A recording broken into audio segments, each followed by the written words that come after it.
My name is David Hershey. I'm a partner in the law firm of Nelson Christensen, Hollingworth, and Williams in Salt Lake City, and currently serve as chair of the Utah Land Use Institute. This conference has been planned and organized by the board of the Land Use Institute. Jody Hoffman and Mike Ostermiller are vice chairs, and our members include Brent Bateman, Wade Budge, Nicole Cottle, Gary Crane, Professor Chris Nelson, and Professor David Thomas. And of course, the real power behind this conference is our executive director, Craig Call, deputy executive director, Wilf Summercorn, and our program director, Jonathan Call. We also acknowledge our staff that has assisted in setting things up this morning and for all their good work in helping us put this conference together, including Janine Call, Karina Brown, and special shout out to Doug Larson, who's providing the video taping of this conference. By the way, the videotaping will be available on the Utah Land Use website under its library, and that library is a great source of information. Not only will this conference be available at the library site, but also other conferences that the Institute has put on in the past and those that will be put on throughout the coming year. I invite you to go to the Land Use Institute library website and see what's there, because I think it'll be a valuable source of information for you. Please join me in acknowledging our board and staff and those who have put this conference together for us.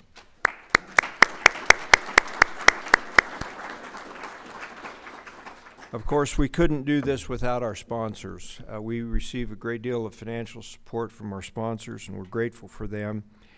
This year's fall conference sponsors are the S.J. and Jesse E. Quinney Foundation, Salt Lake County, the Utah Division of Housing and Community Development, and Department of Workforce Services.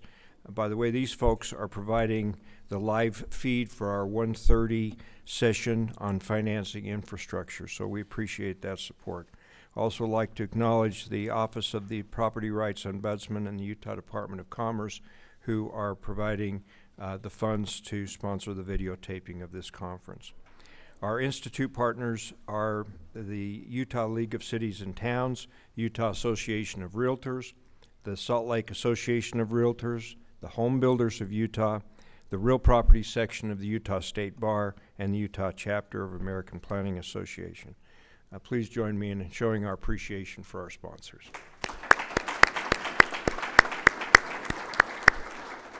A few housekeeping items. In case of emergency, exit doors on the back and on the front. You can see where those are at. Restrooms are located in the lobby in the building. The foyer, as you entered this room, has tables set up where you can sign up for your continuing education. Those seeking credits should certainly take advantage of signing up and making sure that that information is available to us. Craig Call will probably have some additional information on that later in the day for specific groups. But in any event, if you are seeking education credits, be sure and check that out. Finally, we're so very grateful for all of our speakers and moderators for their willingness to come today and share their expertise with us. Please note that the bios for all of the speakers and moderators are in your materials, and you may want to take a look at that. So today we're privileged to have Professor Arthur Chris Nelson here with us, and I'll turn the time over to you, Chris.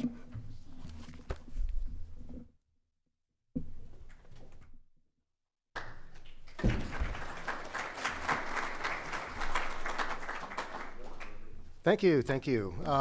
So we have a very long opening session this morning. I think we go 4 or 5 hours. No, Craig? No, I guess that's not right. We go till from now until about 10:15, basically about changing trends in real estate. Of course, the one thing that is constant in real estate is trends always change. So we're going to talk about really interesting trends. I'll kick it off for about half hour or so, and I'll be followed by 3 other panelists that I'll introduce later on towards the end. A couple housekeeping things in addition to what was mentioned earlier.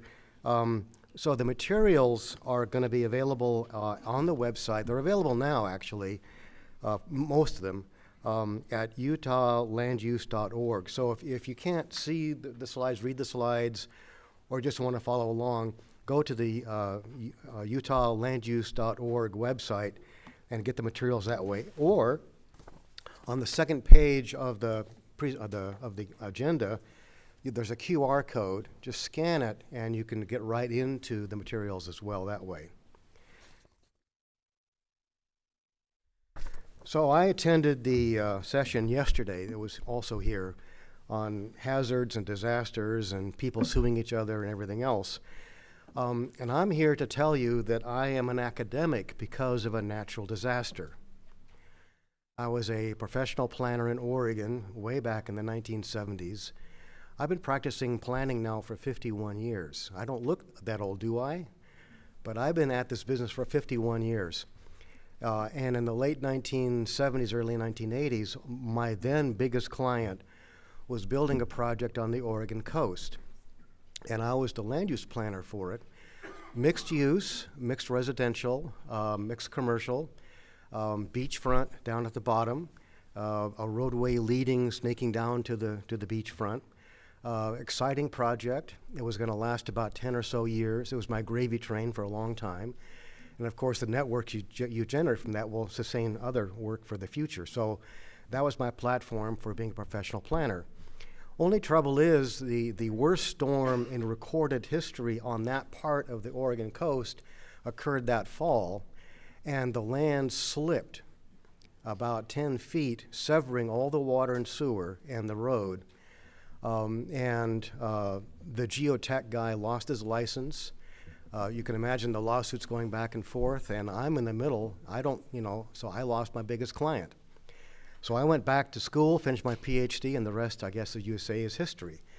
And my career's been a calamity ever since. So also another thing that struck me yesterday, I've been practicing planning, teaching planning and doing planning around the country, as I said, 51 years. Florida, Texas, Arizona, Utah, Oregon, Washington, all over the country. A common refrain I hear everywhere I go about people wanting to build on sensitive lands, landslide areas or earthquake-prone areas. It's my land. I want to do with it what I want. I'm entitled to a building permit. This was the argument on the Florida coast, especially the Panhandle area. And sure enough, local governments who would cave in and issue permits for areas that geotechs there were saying, this is not a good place to build. Well, they built anyway. So if hurricanes come, property is destroyed, and these very same people who were saying they have the right to build on their property are now back to local government saying, you issued me the permits, you need to compensate me for my damages. Oh, okay. That's how that works in Florida, by the way. So let's talk about some of the new real estate realities. At least this is the way these are my perspectives, although they're largely data-driven. I may be a visionary, right, but I'm nearsighted, so I'm going to take my glasses off so I can read my own slides. So I have several themes here. First part of this, we'll talk about brief economic realities. We've had fairly stable economics and real estate dynamics since the early 1990s. Of course, that's modified with COVID, but in very interesting ways. And we hear all of this stuff about inflation and the Fed Reserve saying we need to keep to a 2% inflation rate. That's been federal policy for a decade now, maybe more by now. I have some comments on that, as though I can tell the Federal Reserve Board what to do, but I'll give it a try. And then we'll talk about emerging real estate realities, focusing on office, and then going into retail, and then rethinking residential. And then I'll introduce I'll pull it all together somehow, and then I'll introduce the three panelists. So here's it's not that you need to read the details of the chart, but what this chart shows is that, I need a pointer now.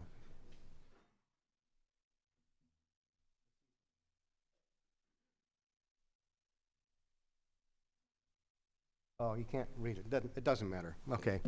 The far right-hand side, you see the skinny, narrow lines are recessions or depressions. And so these are data going back to the 1800s on the left, going right. And you see, you know, every few years we'd have a recession or depression or a run on the banks or all kinds of things.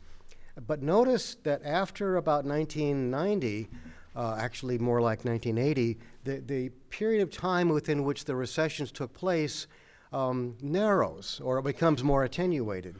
And so we've enjoyed a period from 1990s of relatively stable economics and prosperity. And that, of course, is the principal objective of the Federal Reserve Board. And hats off to them for doing what they have done to get us this far. But there's something that's sort of happening now that, you know, we're all surprised that inflation is sticking around. The Federal Reserve Board is trying to rein in inflation, and they've raised the rates and everything else, trying to bring the inflation rate down to the target 2%. But one of the things that strikes me is that inflation is coming down. It was 9% last year. It's now 3.2% last reading I saw. And maybe heading downward, maybe leveling off, who knows. But mortgage interest rates, as we all know, have just skyrocketed from 2.5% or so, which was too low. That's COVID artificial stuff, up to what, over 6.5% now, maybe pushing 7%. So what's interesting here is that the far right-hand side, you see this circle area. We have an unusual situation where mortgage rates are going up and inflation is going down, and that's the first time that's happened, well, not quite the first time, but it's one of the few times that's happened in the history of inflation and mortgage rates as seen in this chart here. Unfortunately, I don't see any modification in the interest rates for mortgages. And inflation may actually stick around 3%, but who knows? So where did the Fed get the 2% target? It was actually an off-the-cuff remark in New Zealand in a TV interview by the then New Zealand Finance Minister Roger Douglas. He was asked how far low, what should be the target interest rate for the central bank in New Zealand. Off the cuff, he said 2%. This was 1980s. This unsubstantiated, unresearched 2% number later became codified in the European Union and in Japan. And after these codifications took place, those two economies were threatened with deflation. The only thing worse than inflation is deflation. And so they were skittering along deflation with a formal policy, central bank policy of a 2% inflation rate target. Economists that I trust, I don't trust all economists, including myself. I'm an economist. I don't trust myself sometimes. But economists I trust come around about a 2.5 to 3.5% inflation rate target. And that's based on statistics and analysis and all kinds of things. And I would hope one day, sooner than later, the Fed would modify its policy to have it more evidence-based. So let's wander into the new real estate realities. So this was a cartoon that has always grabbed my attention. I actually study things like commuting patterns and work from home and the role of technology in work and everything else. So this cartoon came out in, I think, 2017, before COVID. And this really captured the essence of the struggles that my clients and my universities had at that time. We're trying to decide if it's better to have an open office plan with too many distractions to be productive. I know that all too well, having run an open office plan at the University of Utah, or soul-crushing cubicles that will make every employee envy the dead. Maybe everyone can just work from home and miss all this. Prescient, because fast forward then 3 years and we were forced by COVID, many of us, to work from home. A little anecdote. I moved from Utah to the University of Arizona in 2014, and I there launched what has become the nation's largest online real estate program, patterned after this real estate program I designed here at Utah. And it is top rated, thank you very much, and also the most diverse, because people of color and women are not threatened by classrooms filled with white guys, so they can do the online education in real estate and to get their degree. I had just finished my suite of online courses that were truly drudgery. I mean, they really taxed me. And then COVID hit. So all my courses were already online, and I was managing them. My poor, suffering colleagues had to go online in a heartbeat in mid-semester, March or so of 2020, and I really, really felt for them. And they really have not recovered yet. Anyway, I digress. So I'm going to touch on some of the emerging market, office changes in the market. I'm going to touch on the fact that we hear about bricks and mortar retailing stores becoming a problem. That's not the case, and I'm going to talk about some of the future in residential demand. So the image here is from, I think it's actually out of a newspaper in England. For a long time, there was this idea that the open office was the most efficient. People would huddle in their clusters and corners and need to get work done. And that may be the case for some workers in some situations. But the studies I've read, and I do read these studies, indicate that more often than not, the open office generates less productivity because of all the distractions. You can imagine the distractions and the noise and the din and the glares and everything else going on around you. Now, I confess, I had a tiny open office at Utah where we had a staff of 6, and they shared a larger area and had cubicles, but also open areas.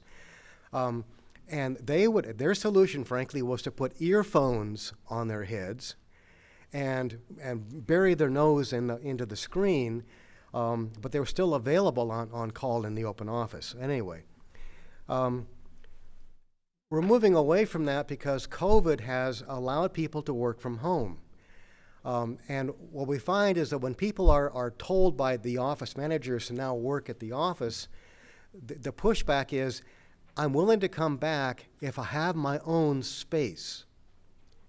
I don't want to be in a shared office like this anymore. So we're trying to reconfigure offices that used to be open office into more privacy-oriented spaces. And not cubicles, by the way, either. They're almost as bad as open office. And one other thing that we're just now studying, if in the olden days, 2020, 2019, we would commute to work. It might be half hour, 40 minutes each way, and we would do it. And we wouldn't necessarily like the commute, but that's what we had to do to go to work.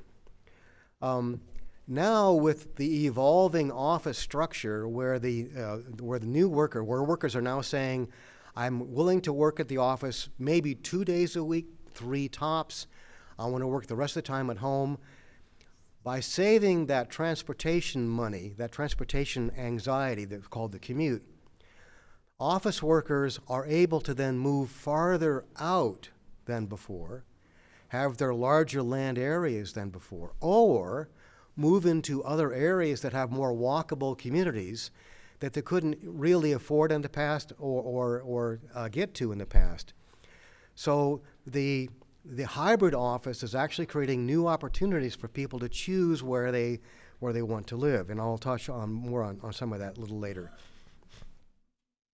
Now, of course, the future of the office building is oftentimes not offices. We've heard this a lot. I don't know what's happened in the Salt Lake area, but around the country, older office buildings, this one is the Tribune building in Chicago, older offices are being converted into residential spaces. And it turns out that The magical year thereabouts is about 1980. So before 1980, buildings, not all buildings, but many of the buildings built before 1980 are configured to have enough light coming in through the windows, penetrating the deeper spaces to allow conversion into condos, apartments, and so forth. But starting in the late 70s, early 80s, many of the modern building templates have gotten so large that you can't bring in sunlight into the centers of the buildings. Those buildings account for something like 3 or 4 billion square feet of all the office space in the country. We have about 20 billion square feet of offices in the country. So trying to reconfigure these newer buildings that are going vacant is a challenge for architects, but they're doing it. They're finding out ways to do it.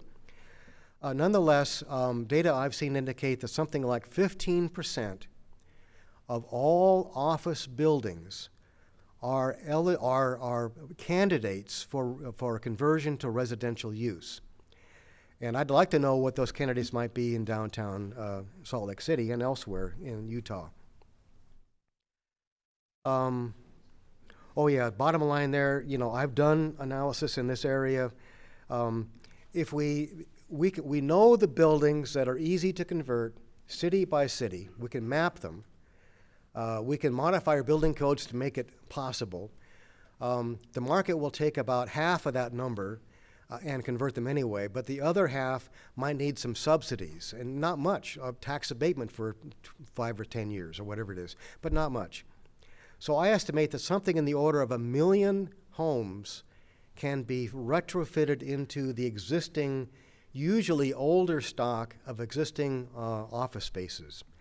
So that would be a target we should go for. Now, the office market itself is right-sizing. This is a fairly complex chart. I tell my students never produce a complex chart, so I just did. This is actually from CBRE, and Aaron, one of our speakers, is from the local office of CBRE. Let me sort of walk through the lines and bars here. So the light-colored green bar is the number of square feet completed that particular quarter.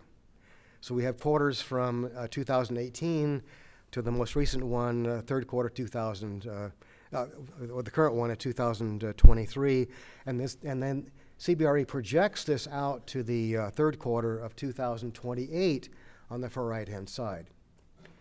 So some of these are projections, but all these numbers before 2023 are reality.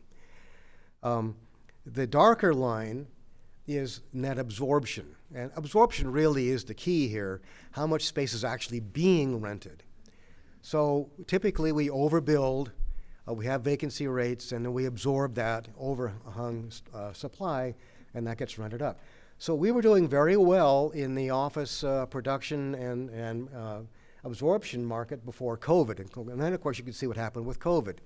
The world dropped off of the planet. And you can also see the line there, the squiggly line is the vacancy rate for offices. And notice that it's peaking about now. As leases come due and they're not being renewed, the space becomes vacant.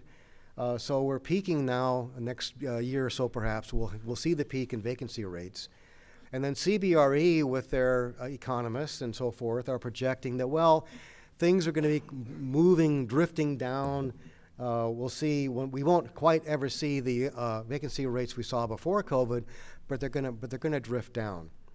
I hope that's the case. I think that's going to be the case, but we don't know. We have to wait till 2028 to see if CBRE is right. And then, let's talk about the home office for a little bit. Oh, here's Erin. Erin fought the traffic, and now she's here. No worse for the wear, I hope. She got stuck in the traffic accident. So between 1960 and 2022, I dabble in demographics. Households with 1 or 2 people in them increased from 41% to 64%. That's a big number.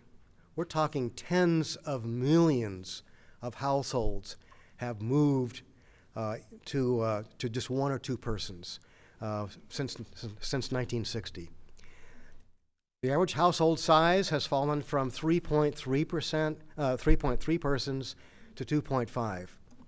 I'm going to show you a chart a little later on that applies this figure to Utah. Yet despite declining household size, the actual size of new homes built has remained about the same after COVID as before COVID. So people aren't downsizing their home size so much, even though the household size is coming down. But they're doing something very interesting. The new market for new homes, listen up, Ivory Homes and the rest of you, and they know this. People want the same space in the house, but they don't want so much open space in the house. They want more rooms, a home office or two home offices for each partner. And so we're seeing the existing floor plans being reconfigured to allow one or two more new bedrooms that serve as home offices for people who work at home. That's an interesting thing. So what's interesting to me is that the number one thing, according to the builder survey that I pay attention to, the number one feature that people want in their home is a granite countertop. The number two feature now is a home office. Interesting. And why is that? Because there's something else going on too, and I don't think I have time to go into this so much, but there's literature saying that if you're working at home all the time, you have something called cabin fever setting in. And cabin fever can actually reduce productivity. So there's a new interest of mine that is getting into, well, what if we had people working from home in walkable communities? So I'm tired of the screen, everything else. I'm going to walk out the street and walk to the store, walk to the restaurant, walk to a park, walk to something just to get the break before I come back to the computer. We're not there yet, but I think that's a trend coming. Let's talk for a minute about retail. This particular chart shows the percent of all retail sales from 2014 going forward that are internet-based. Now, I've been tracking these numbers since they first came out in, I think, 1999, when it was like less than 1%. This trend line here, until COVID, the trend line here has been very stable, very predictable almost. And I came up with a number that indicating to me that by the year 2030, the maximum online sales will peak about 20 to 24%. Well, okay, so here we have COVID coming along the line, and people aren't shopping anymore in the real stores. They're doing online. Amazon made all kinds of money during COVID, and shippers did too, UPS and so forth. But look how the online sales, they spiked, yes, but they spiked to something still less than 20%. I was flabbergasted when I saw this figure. I thought this figure would be more like 30%, 35%. No, it was just a little blip, and now we see it flattening out. So it may very well be the case that 16 to 18% is the normal online sale going forward. So even my numbers suggesting 20%, 24% could have been overreaching. Now, why is that? Why do we have online sales plateauing and maybe not increasing much in the future? What is it about retail activity that is so enticing to people as social animals? You go to a store, a restaurant, a street fair, and you're going there to hear the sounds and to smell the atmosphere. And to be with people, even if you don't like people, you still want to be with people. These are all, and it's a tactile experience. All of these things are very human experiences, and we seek out these opportunities. And I think that the people who do retail design and markets understand the human nature, and so I think that we will plateau in online sales maybe at just 20%, even though I thought it might be higher. So this chart is way too busy. The bottom line for this chart is that retail stores have not had high vacancy rates, not nearly as high as office. Yes, during COVID, retail's empty spaces increased a little bit, but not by much. That's the top figure there to the top left. But I've been surprised by how stable retail has been, and actually retail vacancy rates are going down, and sales per square foot are going up. Well, what is it about retail, aside from the human dimension that I just talked about? Retail, I know a fair number of retail investors, and they, for about the past 10 years or so, they've been moving away, they've been Amazon-proofing their retail strips. So they don't want the national stores, they don't want stores that compete with Amazon online sales. They want the pet groomers. They want the restaurants. They want the yoga studio. They want the gyms. They want the personal services. In fact, they want some office too, because some offices want to be in storefronts. And so the mix of the strip retail has really changed over the past 10 years, and especially since COVID, as the strip owners have figured out how to protect themselves from online sales and create a cadre of mom and pop clients, mom and pop tenants who will use their spaces. Now, yes, they actually do concede some rent per square foot, but in return they get the stability for the longer term. So I'm going to move on to some emerging demographic realities. So this is another very busy chart, but I'm going to only focus on a couple things. So the average household size for the state of Utah in 2020 was 3.06, the highest in the nation. By 2040, according to the Gardner Institute at the university, the average household size in the state of Utah will fall to 2.71. Still among the highest in the nation, and maybe the highest then. But look at the far right-hand side. What this means mathematically is that the delta, the change, the average household size of newly formed households mathematically is 2.06. If we're continuing to build mansions for households of 3 or more persons, we're missing the trend, because the market is down around 2 persons per household. Not a lot of people get that, especially, unfortunately, planners and public officials. Now, I have another slide that I'm going to show in 2 weeks in Salt Lake County that shows that in the year 2060, Utah will have the nation's will have an average household size that's lower than the national average, about 2.42 in 2060 for Utah versus 2.45 for the nation. So whereas Utah has for generations had the largest household size, and proud of it, it's now changing at a pace so rapid that by the year 2060, which is around the corner in many respects, we'll have a lower household size than the nation as a whole. What are the implications for the housing market and public policy and schools and the rest of it?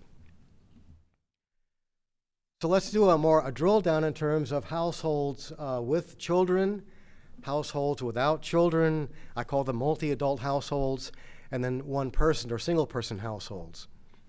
Let's take a look again at Utah. Between 2020 and 2040, for the state of Utah as a whole, only 4% of the net change in households will have children in them.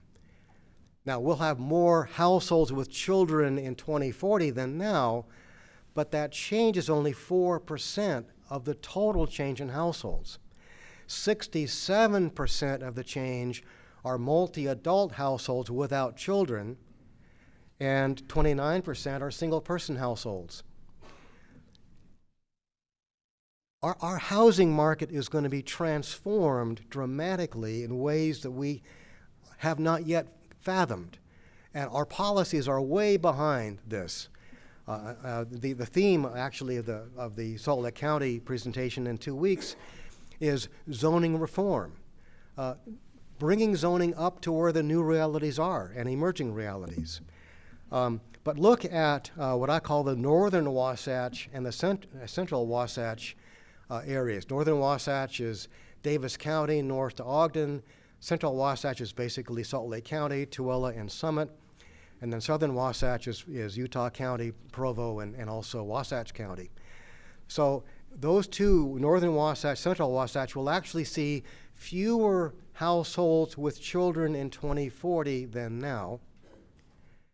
And 80% or so of all new households will be multi-adult households, and about 25%, a quarter, will be single-person households.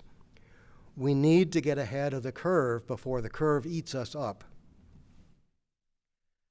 This chart shows same theme. I want to just go to the right-hand side of this chart. This basically reiterates, I'm looking at the Salt Lake County numbers here. So in Salt Lake County, roughly 9%, there'll be roughly a 9% reduction in households with children between 2020 and 2040. An 80%, 82% increase in multi-adult households in Salt Lake County between those 2 years, and a 25% increase in single-person households. And the reason why the single-person and multifamily households add up to more than 100 is that they're absorbing the loss of the households with children on that left bar, the negative left bar. So let's talk again about where the markets might be headed. Every 3 years or so, the National Association of Realtors, and we're sharing the building thanks in part to the network, they do a national survey that they call the Community Preference Survey. And what they want to do is they want to find out what it is people want in the communities they live in.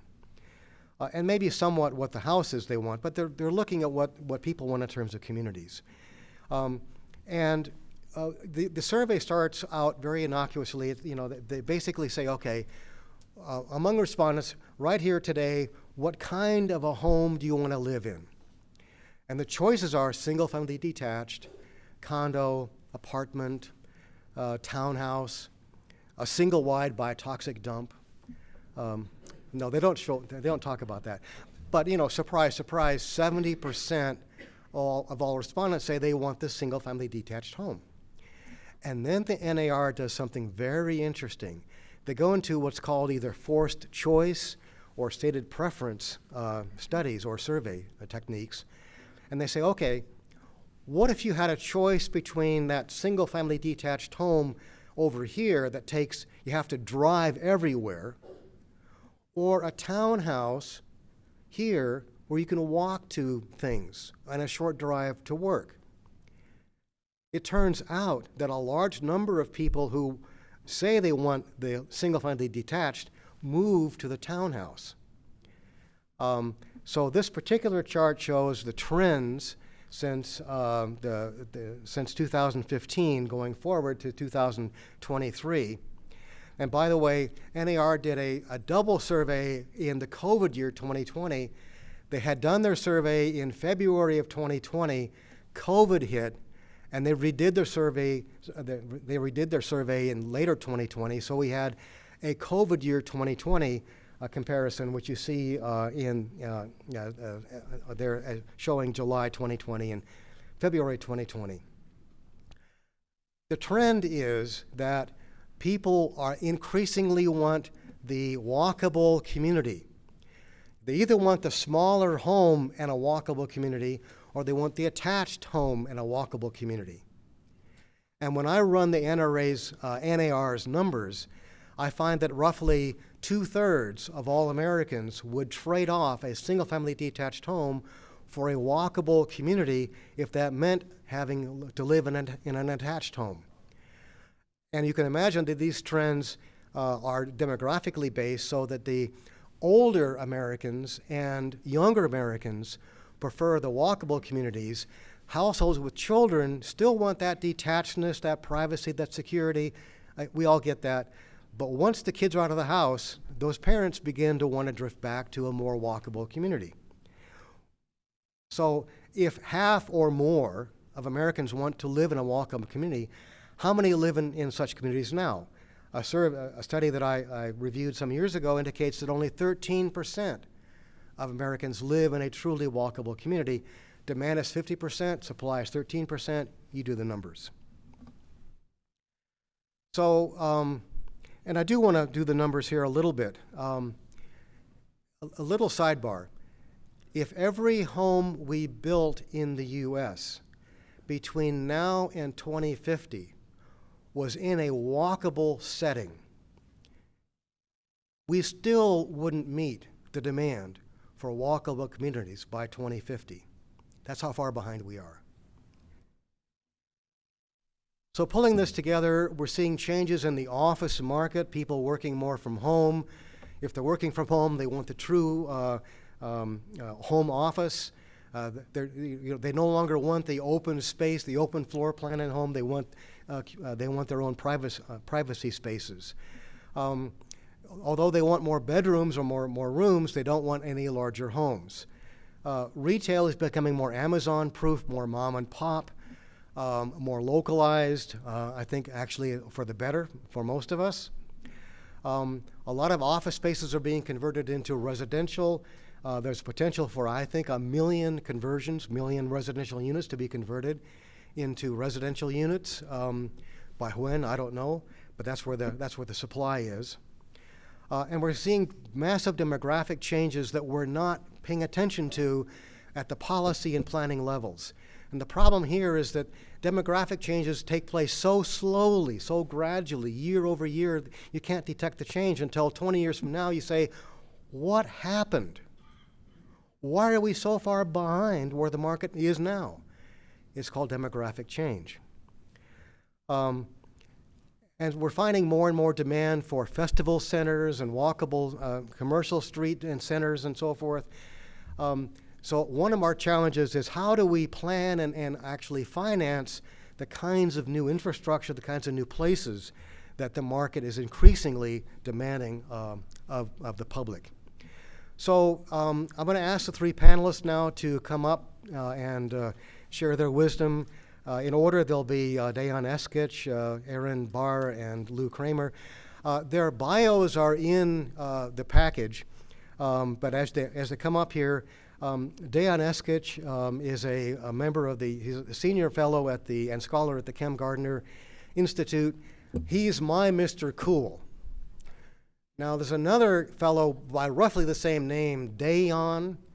He kind of coaches a college team somewhere out east. I think he's going to pay a visit to Salt Lake at the end of the football season. You know, he's self-styled cool. Well, Dejan Eskic is the real Mr. Cool. Aaron Barr is managing director and market leader of CBRE's Salt Lake City office. I mentioned CBRE's national data earlier. Aaron will give us sort of an update on what the local market looks like. And she'll talk about the new realities in Utah commercial. And then batting cleanup is Luke Kramer. He's the CEO of Colliers International for Utah, and he's also a member of the Utah Transportation Commission, although he told me not to actually say that. He doesn't want to get buttonholed at the end of the meeting about your transportation issues. So panelists, come on up, and we'll get this second part going.